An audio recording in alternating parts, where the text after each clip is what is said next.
Hello and welcome to this special media literacy conference hosted by the Alana and Madeline Foundation. My name is Annabelle Astbury. I'm the Head of Education at the Australian Broadcasting Corporation. I'm presenting from Wurundjeri country, which is part of the Great Kulin Nation, and I pay my respects to elders past, present and emerging who may be watching today.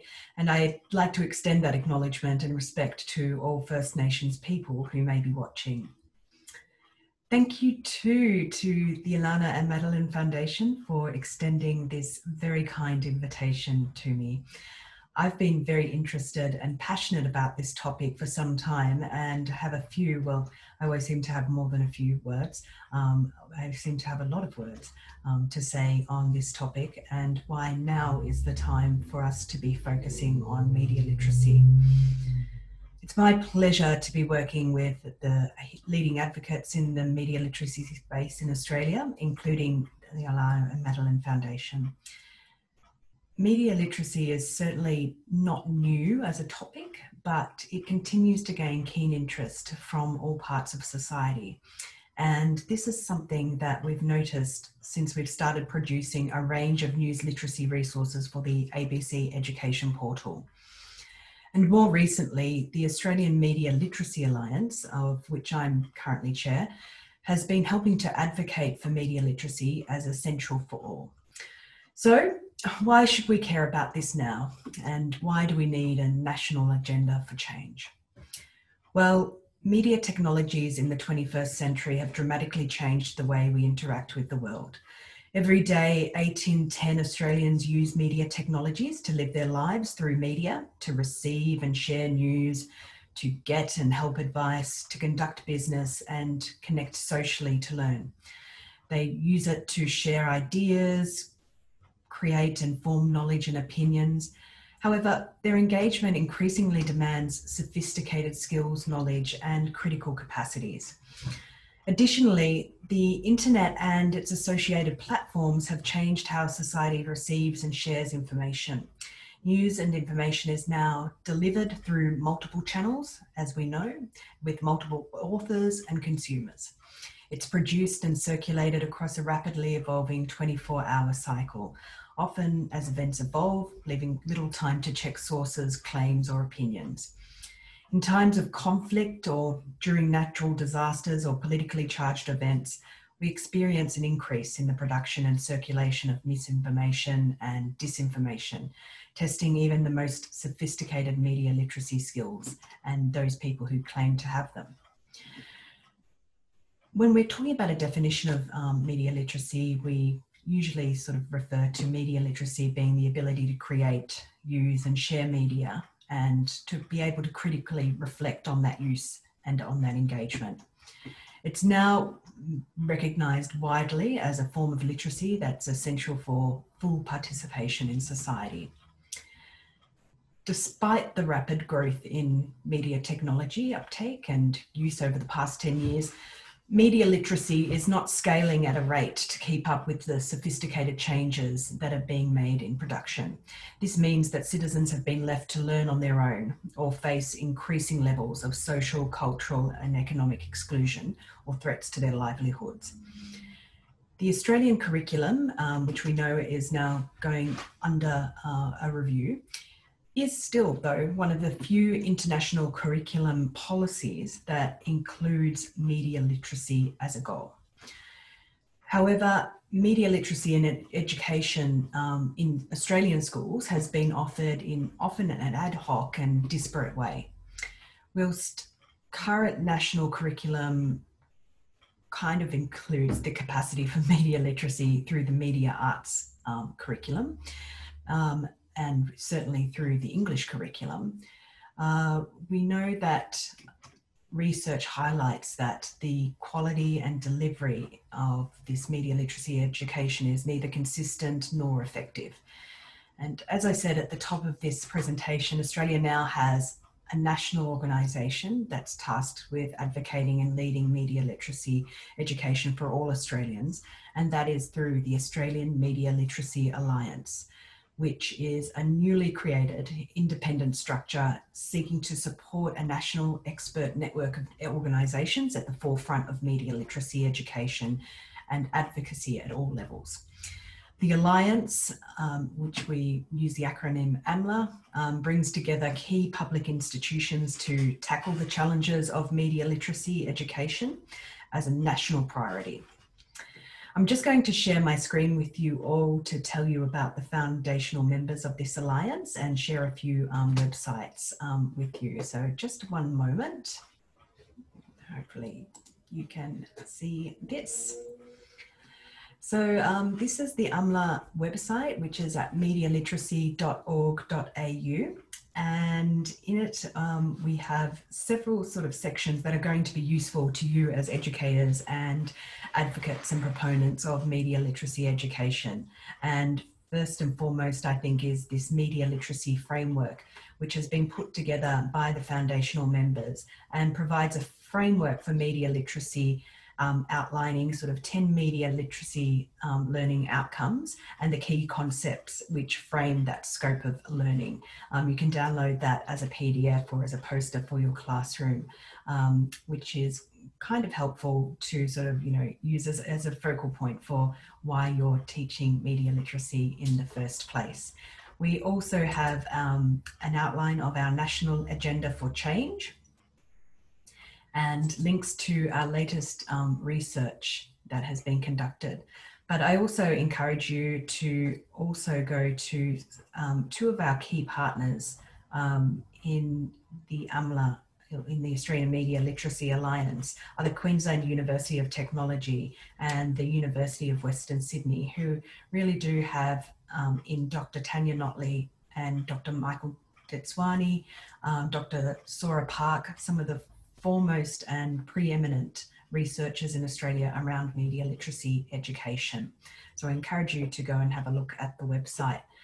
Of course, as I'm here, ABC Education is a foundational member of AMLA.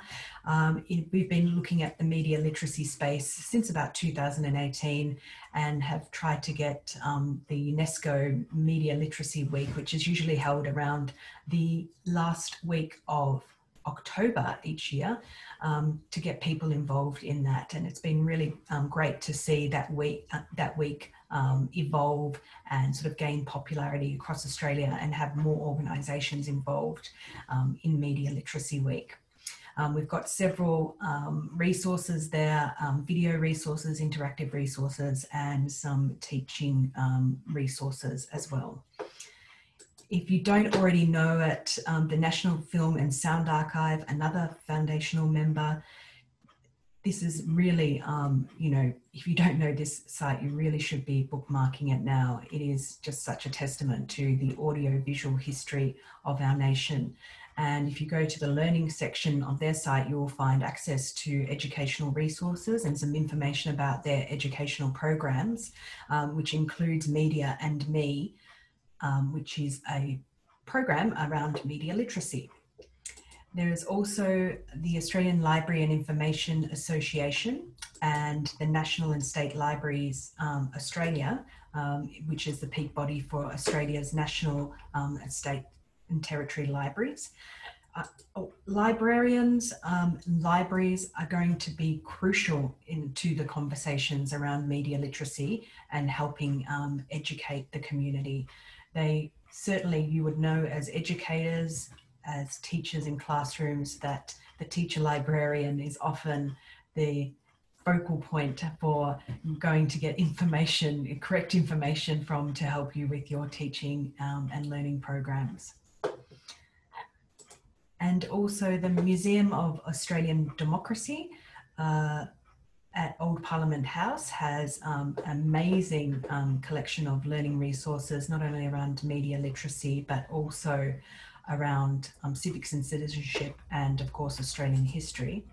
But they also have a new permanent exhibition called Truth, Power and a Free Press, which relates directly to media literacy.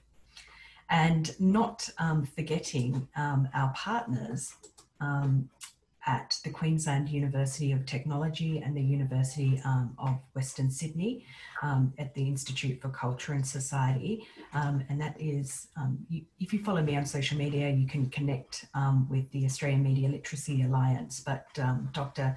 Tanya Notley and Dr. Michael Detswani are key members to sort of leading the media literacy research in Australia as well. And then, of course, we have the wonderful Media Literacy Lab, which is run by the Ilana and Madeline Foundation, which you'll be hearing a lot about today. So that's just a little bit about AMLA. As I said, you can follow the Media Literacy Alliance on social media, on Twitter.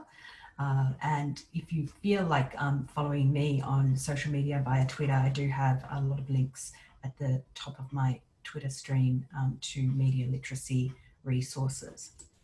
I'm just going to stop sharing now.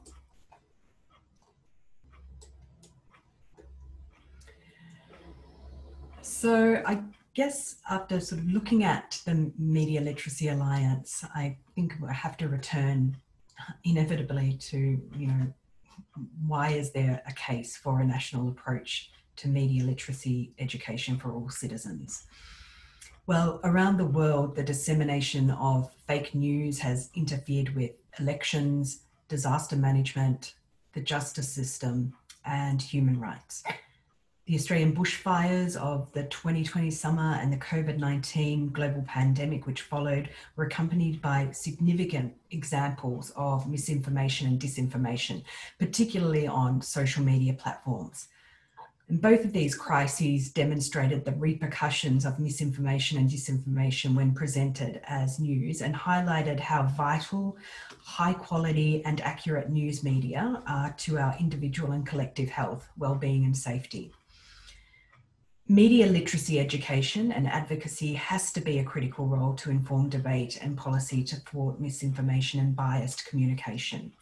A healthy democracy requires that citizens have the skills, knowledge and capacities to use media to engage with politics, policies and world events.